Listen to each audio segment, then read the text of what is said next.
Cathy. I can't tell you how excited we are to invite you onto the Sales Transformation podcast, and it's just an absolute pleasure to have you with us.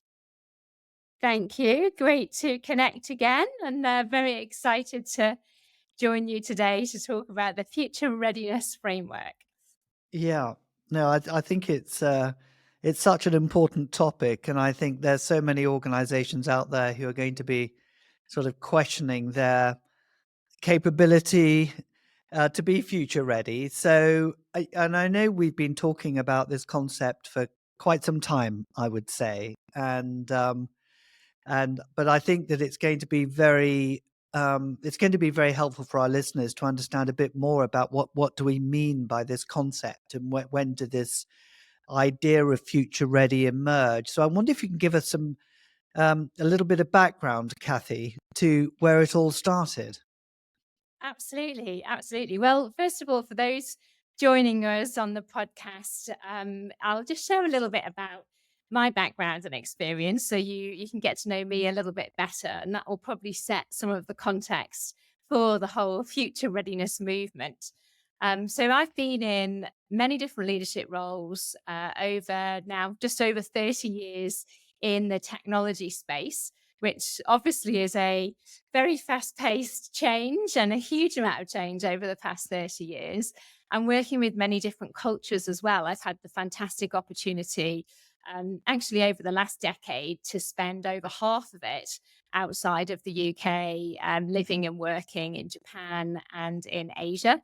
And if I reflect on really the Future Ready movement and how it really happened, it's certainly a journey of many experiences over the years to connect the dots, to really look at helping people and organizations make sense of complexity and just the pace of change, and provide practical ways to be able to not just survive in the future, but thrive in the future, both from an individual leadership perspective and also an organizational perspective.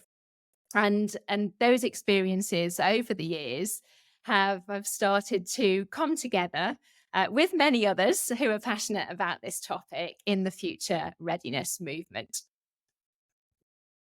So when we talk about future ready, you say it's a movement, and so this is a movement that includes not just yourself, but many other people from different walks of life, different kind of entities and organizations. It's not just a kind of concept that you framed. It's part of a movement, so to speak, that goes well beyond you. Yeah, exactly. And I think it all starts with me and my values in terms of lifelong learning, always wanting to keep two steps ahead, in sales language, win and keep winning and strive for that top performance. But it's never about one person. And in order to scale change and scale transformation, it's about how you engage the collective. And certainly the journey I've been now on over the past several years has been working with many different parts of organizations, both from an operational perspective, to lay the foundations for operational maturity models to scale. Obviously, the use of tech in helping scale, and working with human centered design, life centered design, mindfulness, the management shift, and their new and emergent leadership programs.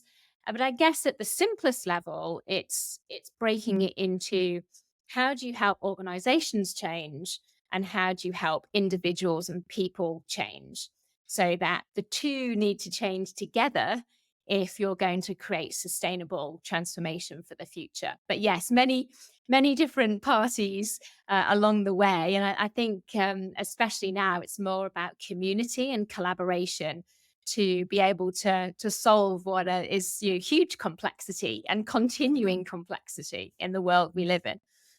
Yes, and just again for the benefit of the listeners, that of course we know of Cathy and Cathy's work from our experiences of working with SAP, and have seen from Europe the kind of really amazing initiatives that have been coming out of the APJ region, Cathy, which is where your last role was, I think, with SAP That's right. before you kind of moved on. Yeah. And I mean, I know of the complexity of that organization. I know the amount of change going on, but it was really quite interesting to hear you start talking about redefining sort of what your role was as, in sales operations, for that region. And Mhm. then out of that emerging this new way of thinking about being future ready. So yeah, it's been amazing to kind of observe from a distance your journey. So what would you say were are some of the biggest kind of when you started to engage with this sort of change process, this shift in sort of thinking about future ready, what were some of the biggest challenges you felt you faced when you observed the ability of an organization to embrace future change? Yeah, yeah. Well, I think we know we always expect to have resistance when we put in any change and transformation. I think what's the quote? Transformation programs overpromise but underdeliver on a consistent basis. So we have a lot to look up to, and I'll share a bit some of the challenges that I think many of us have probably experienced throughout the time that we've worked. But maybe just to go back to the context in which I was really trying to operate and build the community to change. My Mhm. former role in SAP as Chief Operating Officer of Asia Pacific Japan. I mean, SAP is the largest business applications company in the world. If you put it into context of the organization, we're talking about an organization in Asia Pacific Japan of several thousand people. Under the COO team, there was just over 1,000 people across 5 very diverse market units from Australia, New Zealand, India to Southeast Asia to Japan. And so, whilst I'm very passionate about change and I had the vision to evolve the COO role to be more future focused, and I framed that as the chief anticipation officer, Mm. it was Cathy's vision. It was my vision. And actually what I really learned very early on is that in order to scale the change at that level, clearly you need to create a common language for change to be able to engage a much bigger team and engage the collective on that journey and create a system that is going to sustain the change when people change within the organization. And of course, a system that is inclusive of our customers and our partners in the broader ecosystem. So the most I've learned in it throughout my career, it all came together really in my most recent role, just because of the scale of change that we as an organization needed to drive, switching from a on-premise business model to a subscription and service business model. And also the change in mindset, the change in sales behavior, the change in the overall customer engagement model that needed to evolve with that. And so that's also really where the whole future ready piece came out. Now, when I first shared that vision to be, the chief operating officer becomes chief anticipation officer, it was met with I think a mixed response, if I'm completely open. Um, and really, again, back to the 2 levels of the challenges. First and foremost, individual change, and really our bias. When we say you've got a brain, you've got a bias, and cognitive biases to status quo bias, to stick with what we know. And a lot of that, okay, well, Cathy, we've got all of these issues, operational issues we need to fix first before we can even start thinking about the future. And by the way, is that even our role? So there was a lot of bias that just being human means there's status quo Hmm. bias, there's loss aversion bias, and there's defensive decision making that all are challenges that can be addressed, but again, to be aware of those challenges. And then on the organizational side, there's challenges around perhaps, I know, Phil, we've spoken about this many times, outdated working practices that look to the past, Hmm. rearview mirror, not about how to create a methodology and practices to build future, and a common language for change, and various other aspects. So I think there's biases at the individual level and challenges at the organizational level, that need to be addressed together in order to be able to move forward for future readiness.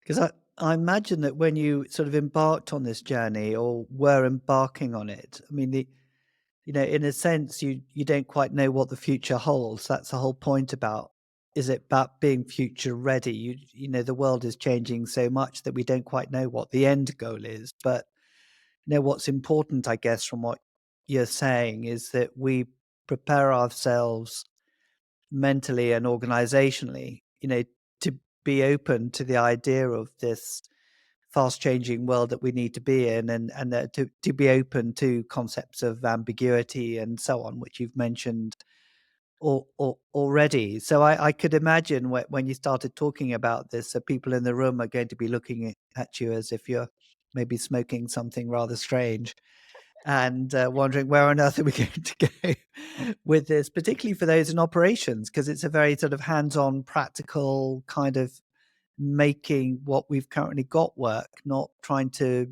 reinvent the future in some way. But I'm 100% with you, because I think that from all the kind of research that we've done and we've seen, is that an organization's ability to be agile, to think very quickly, is critical, to survive in this future world. Mhm. Um, so I think what's interesting is to see what sort of ways in which you've systematized and structured processes to enable companies to think about this in a programmatic way. And I hope you can maybe share some of those thoughts with you, because you've designed them and you've built them, and I think that's what's really interesting. Yeah, I think it's certainly the experiences that I've had, and then working, as I've mentioned, with many different parts of the community now, is really to focus on providing practical methodologies to help people and organizations sort of navigate this complexity and prepare for the future. I mean, as you said, there's no way we can predict the future. It's way too complicated. And that's what makes it such a challenge, I think, for people to even know where to get started. Back to that Mm. common language, to be able to speak about, okay, how do we even talk about the future? What are the building blocks that make up the future? Because there are so many different parts to look at. And perhaps that's the foundation, before I talk about the methodology and the practices that we put into place, and most Yeah. importantly, the outcomes of that. There's really three building blocks where we're seeing and anticipating the most change for organizations and their people. And those three areas are, how people will work in the future, so the future of work. And that is obviously evolving to become more flexible, with hybrid is the way forward, more purposeful. So much more about what's the meaning in what we do. Um, and more experience led. And then if you look at the second building block, the future of business, so how do organizations do business in the future?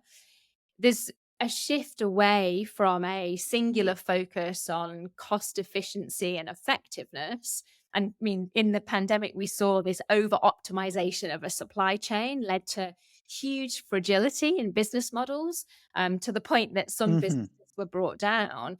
And there's a shift from, working individually to working in a networked fashion as part of an ecosystem. So the future of business by building in resilience to be more adaptable is about working in that network, a shift from me and my business to a shared value and a shared purpose. And we're seeing those processes emerge. And then the final building block is we spoke about operations, which is definitely now more intelligent led with intelligent tech. I mean, we've got the whole rise of ML, AI, the chat GPT and the impact that's having, Hmm. and more collaborative and more agile. So those three building blocks start to go some way to creating a common language for people to, first of all, talk about, where are we today? Where am I today as a leader around how I manage my Yeah. team, how I manage my customers and business, how I manage my operations? And then how do I start to have that conversation with the broader set of people in the organization to understand that benchmarking and baselining? And that's really how the whole future readiness framework started, was to help people make sense of the complexity by creating a common language to talk about future. Right. Could you just repeat those building blocks again? So you've got future of work, you've Future got of work, yeah. Future of business of and future of business generally, and then future of operations. future of operations as the three key headings. And then within, so what you're suggesting is that those three pillars, if you like, those foundation blocks, provide a framework of conversation which can then help individual organizations, I guess, maybe individuals that working with them, start to question through those building blocks what you believe to be the critical components of building a future ready mindset, I guess, Yes, that's at the organizational level. at And the then organizational level. Yeah. organizational, it's like a maturity model in effect, that what we then did from that common framework or those building blocks, we actually then looked at three sort of, again, sub dimensions for each that were relevant. Yes. So if you take future of work as an example, I think probably most familiar for most people, because we're all working and working with different people. It's very much about flexibility. So we know Yeah. people can work anywhere, anywhen, with any who. And especially Yeah. through the pandemic, that disrupted many industries. But now it's very much the future of work is hybrid. So flexibility is one of those sub dimensions. Purpose, we talked about meaning. I think Yeah. we all had a lot of time to think about, what's important to us and what impact are we having. And that meaningful and purposeful piece is another sub dimension. And then the other piece is actually inclusivity. So, in order to innovate and in order to transform, you want to be able to harness the power of diversity and diverse thinking and diverse perspectives. But in order to Mm. harness that power of diversity, you need to do it in an inclusive way and make sure that is really everyone's being included, and that power of diversity is then driving innovation. So those, as one example, are the three dimensions that sit within future of work. Yes. um, and then what we did is we created a simple self-assessment, um, Yeah. with the purpose of taking our COOs. So when I think about my role, in SAP, it was about Yes. working with our respective COOs in the market unit, for at the individual level, for them to actually reflect, okay, for me and my business today, let me now think about, and again, we had a simple scaling from 1 to 5. Where am I against flexible working, purposeful and meaningful work, and Yeah. the inclusivity aspect? And we did that for each of those three building blocks, for future of business and for future of operations as well. That's really interesting. And when you invited your sort of ops team members to self assess, did you feel they were realistic in the way they went about it, or did their self perceptions match what you felt they should be, or did you sometimes question their Well, answers? yeah, because it led to a lot of interesting and insightful conversations, Phil. So It's when you do the individual assessment, clearly that's your perspective of your team and your business. And that's step one Yeah. we actually created in the process. We then added in a step two that went to the respective leaders for each of those building blocks. So head of people, the HR leader, head of operations, typically head of sales or head of customer Okay. for the business.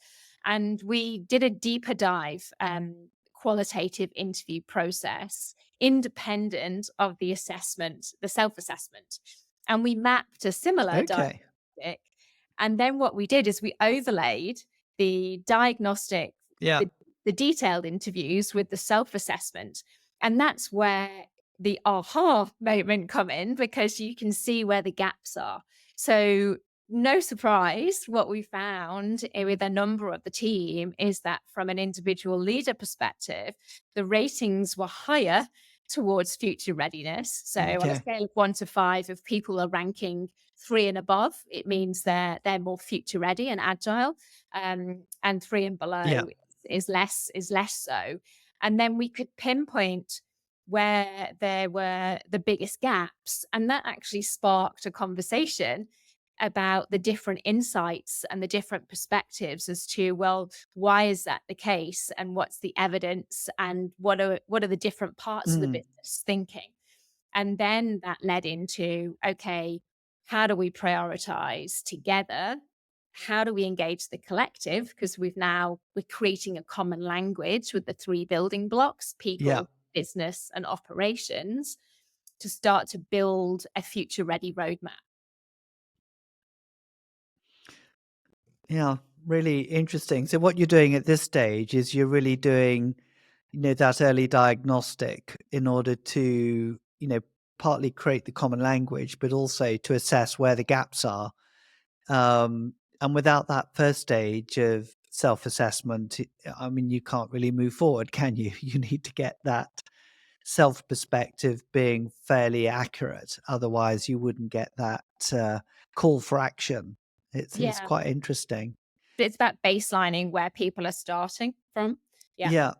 So that diagnostic is really a starting point. And then what would happen after that? You've done the diagnostic, you then get these amazing connected conversations going. And I guess out of that, you'll start to build, various thoughts and actions that come out of that diagnostic. Is that what you were hoping would happen to lead to a more future ready kind of mindset?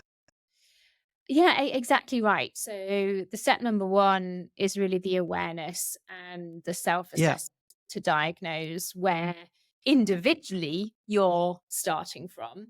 And then Yeah. step number two is to engage the broader team so that you get the Yeah. collective then baselining. And then through a workshopping approach, I mean, we used the next evolution of design thinking. So I think I mentioned life centered design, human centered design. So we actually use that methodology to workshop then where do we have the gaps? Where do we prioritize? Because you can't do everything. These are building blocks that need to be prioritized around Mm. people, around the business engagement, around the operations. And then I think what's really important is taking those ideas into action and experimenting and learning. And that was where we worked very closely with the Consalia team to set up the lab environment. So Mhm. it's about creating a safe space to enable and allow people to, break things, completely change things, challenge status quo, and have the right support and sponsorship to be able to really put that into action, and experiment and learn. And also that psychological safety and environment that it's okay if we learn and things don't work. We'll then go back and we'll change the hypothesis, we'll challenge it in a different way. So that experimentation and learning that we did actually around our customer engagement model. So we had what we called a LACE lab. The LACE stood for the new Mm. customer life cycle.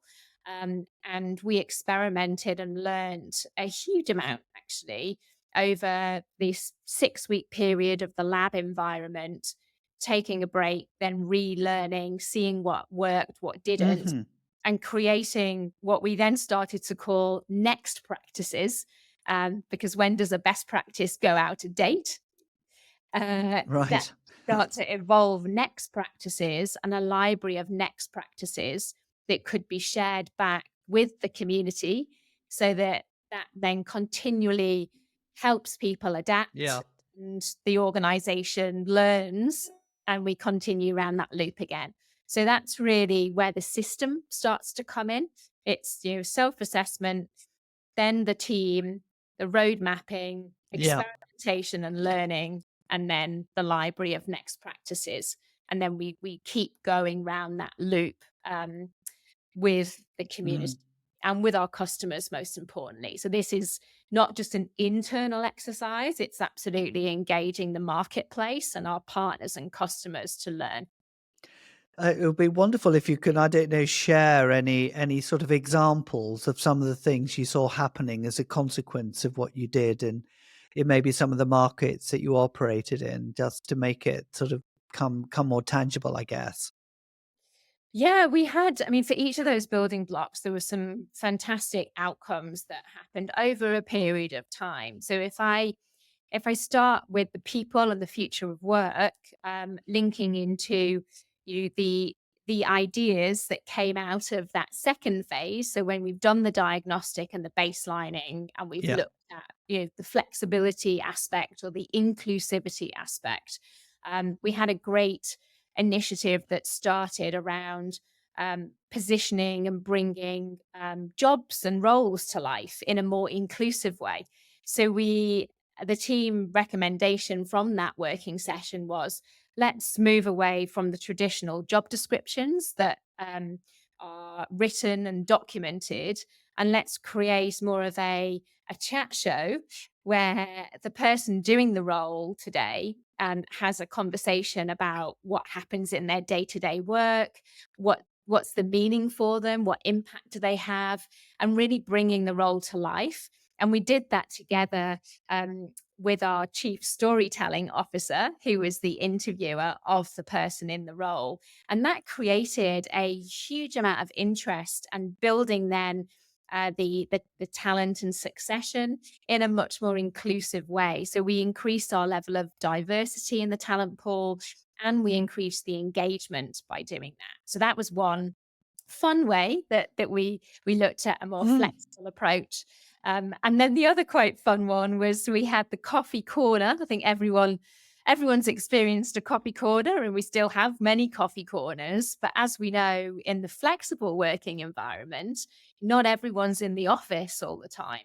And especially during that time when we were all very much homebound and looking at working digitally and remotely, we were very much tied to our desks. And again, another idea that came through from the team was, well, why don't we do a coffee wander?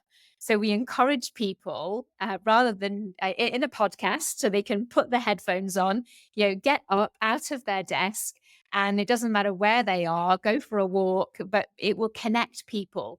And so we actually reframed the coffee corner to a coffee wander. And again, that increased the level of engagement. It was a very fun engagement, and lots of different people spoke on that. So Mm. that's just a couple of examples, which ultimately led to an increase in employee engagement. So we had several percentage points increase year over year, an increase in leadership trust, and an increase in the business health and culture index, all of which lead to a higher engagement and a higher intrinsic motivation. Mm. So that's just some examples from a people perspective. I think what's interesting, more connecting to, I know a lot of people in listening into this podcast are very much on the sales side, and working with pre-sales organizations who are the trusted advisor and our value creators, working as part of the extended team with the customer. And for many years, our pre-sales organization um, basically managed their time on activity-based recording, so time-based recording. And then again, what we did when we looked at the future of work, so how do we want to be engaging with our customers? The suggestion from the team was, can we do away with our timesheets and our time recording and focus on customer outcomes and look at the health of the relationship over the life cycle? And there was a pilot that we started well over a year now with the Southeast Asia team, where we put that into practice. And in a short period, the win rate started to increase, the deal size started to increase, where we'd focused on Wow. customer outcomes. And actually, a year on, because I keep very closely connected to the team. We're now seeing it's actually gone from one part of the region now across the whole region. Actually, it's going into a global vision to value methodology that is outcomes led. There's a 2.5x increased deal size. There's a 4x increased win rate.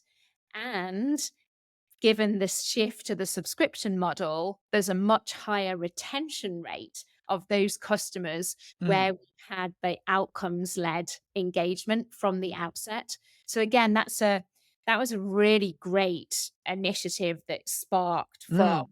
looking at how we engage with our customers. Yeah, just love the story.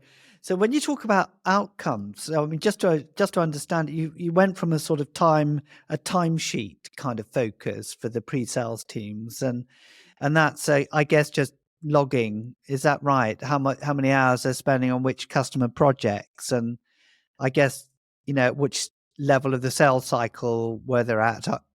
I mean, I'm just trying to guess what that might have looked like to this outcomes based model, which is based on was that based on pipeline or what does out how would you describe outcome in that context? So the time-based recording was very simple. It was activity-based. So how much time have I spent on um, providing demonstrations, pre-sales Yeah. presentations, preparing proposals? It was all activity driven. Um, and it didn't connect it to an outcome for the customer. So when we Okay. shifted to outcomes, it was more about having the right stakeholders in the room. So have we got the right people Okay. in the room? Have we got the right vision? And do we understand the customer vision? And have we created Okay. with the customer the value they expect to get to if that vision is delivered on? So it was very much about the right relationships, the right vision, the right value outcomes. And now, as it continues through the life cycle, it was about continuing to innovate and value outcomes. And Right. the value outcomes aligned to the customer vision. So, actually, in order to as a pre-sales person, previously you could complete your timesheet and say, I've worked 8 hours with customer X and 10 hours with customer Y. That was completely changed. And it was the customer that signed off. Have we created our joint value Okay. plan? Have we involved our stakeholders?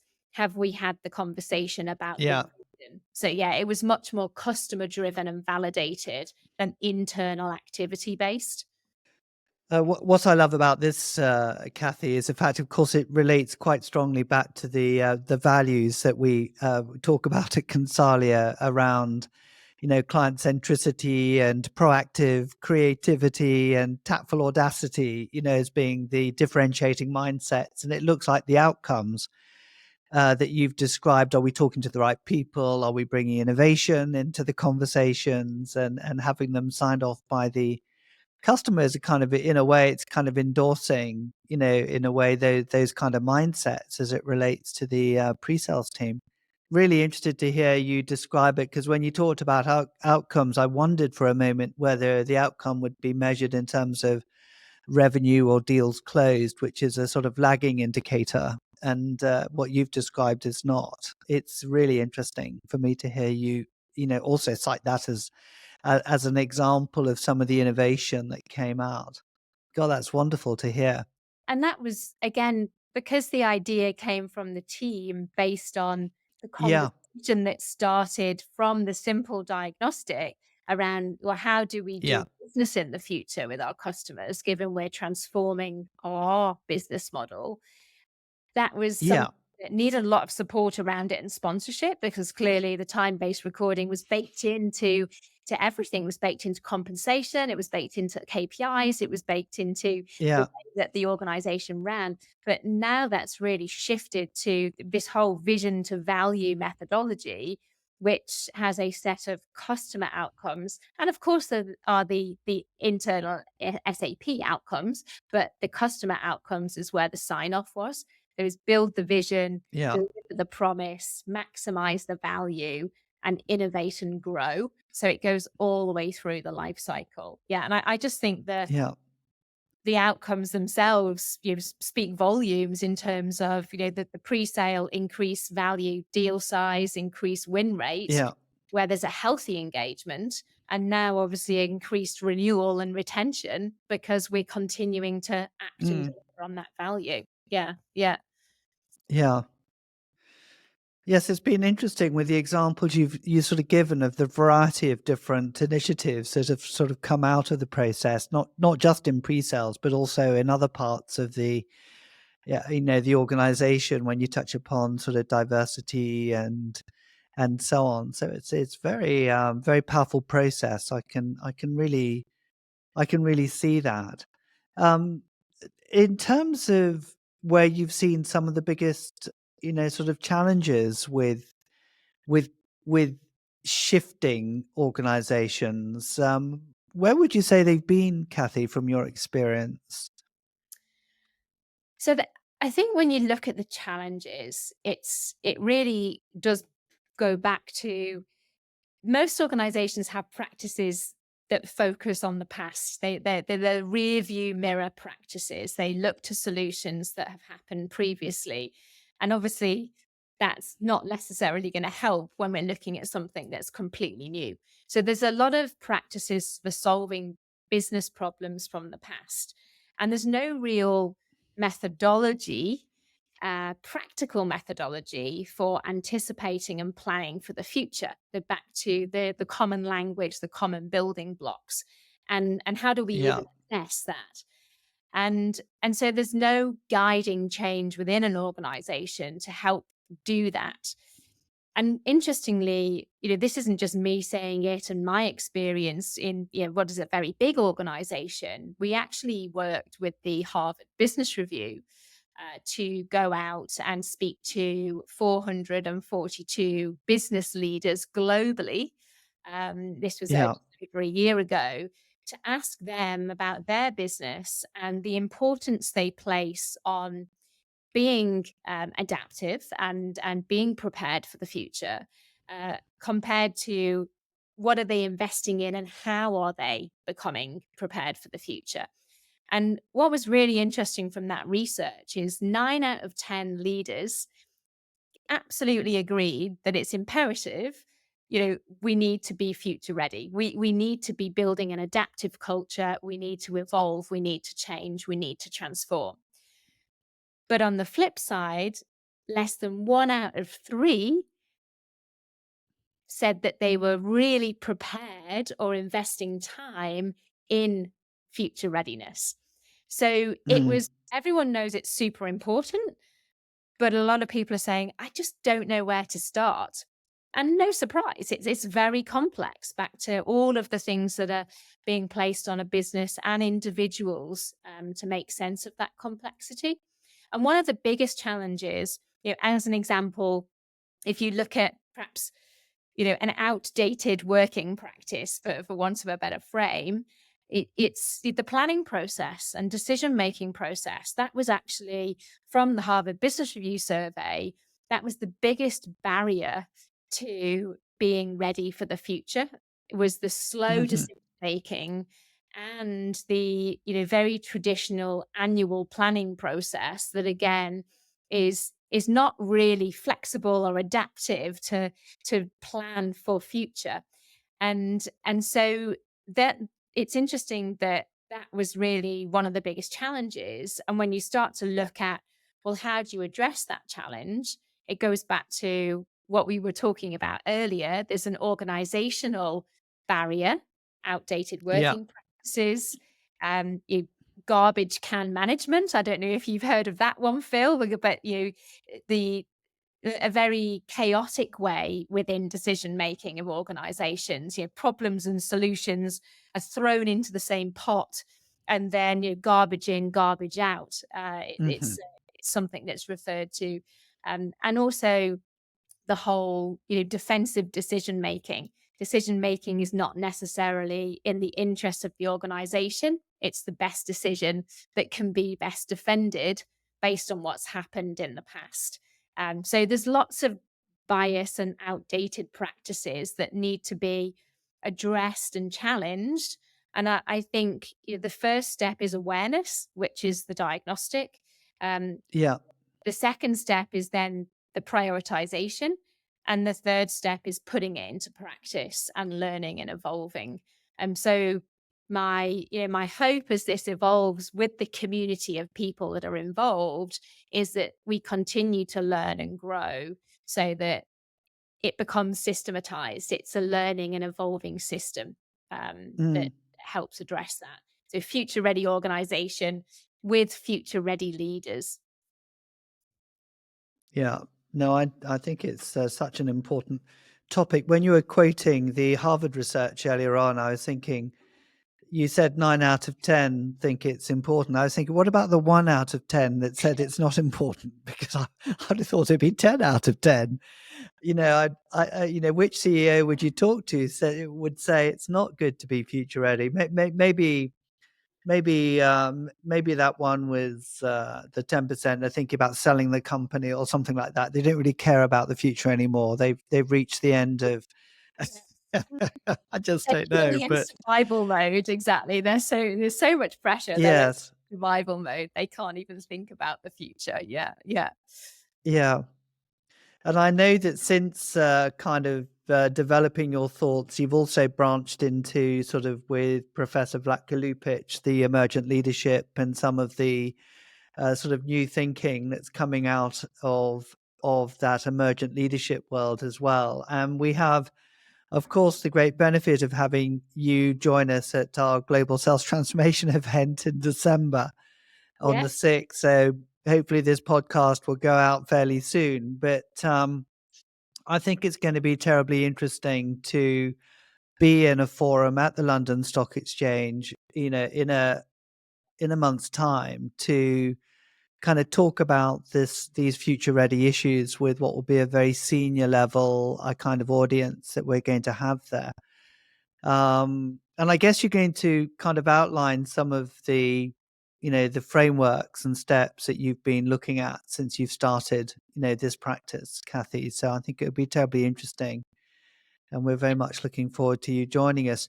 But is there anything that you'd like to share before we sort of close off the podcast session, Cathy, about this topic that you think we haven't yet covered? Or I'm very much looking forward to joining you and the whole team and having that dialogue and conversation around future readiness, and especially in the sales environment, and how to continue to transform and thrive in the future. And yes, we'll talk about why is change so hard? Why is it so tough? What are the barriers, both at an organizational level and an individual level? And then yeah, really throughout my experience and together with the Future Ready movement, talk about the practical methodologies to help people navigate this complexity. And that is a mm, combination, Phil, of the Future Readiness Framework together with the management shift. So I think it's great that mm, Blacker will also be joining us as well in the Emergent Leadership Program. And then really a way forward. And what I'd like to leave everybody with is the latest breaking news, because I am so passionate about this. I've actually now set up yes, my own organization, the Future Ready fantastic. Agency, which will be championing the Future Ready movement and helping teams and businesses deliver on those outcomes that we talked about, and getting people started on that Future Ready journey. So more to share on that Future Ready agency, and really look Mm. forward to meeting everyone. Not too long now, only a few weeks till that happens. Only a few weeks. No, I love the name as well. that you've created there, Cathy. It's a great name, Future Ready Agency. Yes, and I can just say, sort of being a CEO of a small business, I think that the whole topic is one that keeps me awake at night most of the time. What does the future look like, and how do we need to adapt and adjust ourselves, to and it's quite interesting, sort of linking it back to this notion of disruption. What is it that one could do to make markets, not just respond to markets with different ideas and sort of innovation. And I'd like to think in some ways, we've done an interesting job of this in the context of professionalizing sales, with the education market being one now that didn't exist, but now does exist, quite strongly, particularly in the UK. Mhm. But even so, I mean, you just cannot afford to rest on your laurels. There's always something that's around the next corner, whether it's chat GPT or technology or regulation. And I think also, and we haven't touched upon this really, but the context of the world in which we live in, and I will be talking about this at the stock exchange, with the geopolitical disruptions taking place, in the Middle East, and the ability to be able to take on board external factors as you are enabling your organizations to become better prepared to deal with an uncertain future. I just think we have so many challenges that we need to face. So Mhm. the more we can equip ourselves as leaders to be more future ready, I think the better. So really looking forward, Cathy, to you joining us and sharing your knowledge with us at that event as well. So I think Thank on that note, we can probably say goodbye for now. Thank you, Cathy, for Indeed. joining us, and Thank look you. forward to seeing you soon. Thanks, Phil.